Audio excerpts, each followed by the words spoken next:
নমস্কার বন্ধুরা, আজকের টিভিএস ইলেকট্রনিক্স তাদের কোয়ার্টার ওয়ান রেজাল্ট পাবলিশ করেছে। চলো দেখে নেওয়া যাক। এখানে সমস্ত ফিগার ল্যাক্সে আছে, এটাকে আমরা কোটিতে কনভার্ট করে বলবো। এরপরে আমরা সিকোয়েন্সটা দেখে নেব। 30শে জুন 2025, 30শে June 2026, okay, year on year. 31শে মার্চ 2026, 30শে জুন 2026, কোয়ার্টার অ্যান্ড কোয়ার্টার। চলো কোম্পানির টোটাল রেভিনিউটা দেখে নেওয়া যাক। আগের কোয়ার্টারে ছিল 117 কোটি, আগের বছরে ছিল 96 কোটি এবং এই কোয়ার্টারে হয়েছে 106 কোটি। এখানে বছরের সঙ্গে বছর তুলনা করলে কোম্পানি দেখা যাচ্ছে প্রায় মোটামুটি একটু জাম্প দেখিয়েছে, কিন্তু কোয়ার্টার অন কোয়ার্টার অনেকটাই ডাউন আছে। ঠিক আছে, চলো কোম্পানির এক্সপেন্সটা আমরা দেখে নিই। আগের কোয়ার্টারে ছিল 116 কোটি, আগের বছরে ছিল 102 কোটি এবং এই কোয়ার্টারে এসছে 113 কোটি। এখানে কোম্পানি খরচা বছরের সাথে তুলনা করলে অনেকটাই বাড়িয়ে ফেলেছে, কিন্তু কোয়ার্টার অন কোয়ার্টার ঠিকঠাকই রেখেছে। ঠিক আছে, চলো কোম্পানির নেট প্রফিটটা দেখবো।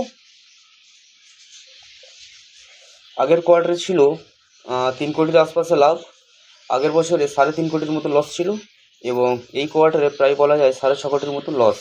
নেট প্রফিটও কোম্পানি ভালো আনতে পারেনি। চলো কোম্পানির ইপিএসটা দেখবো।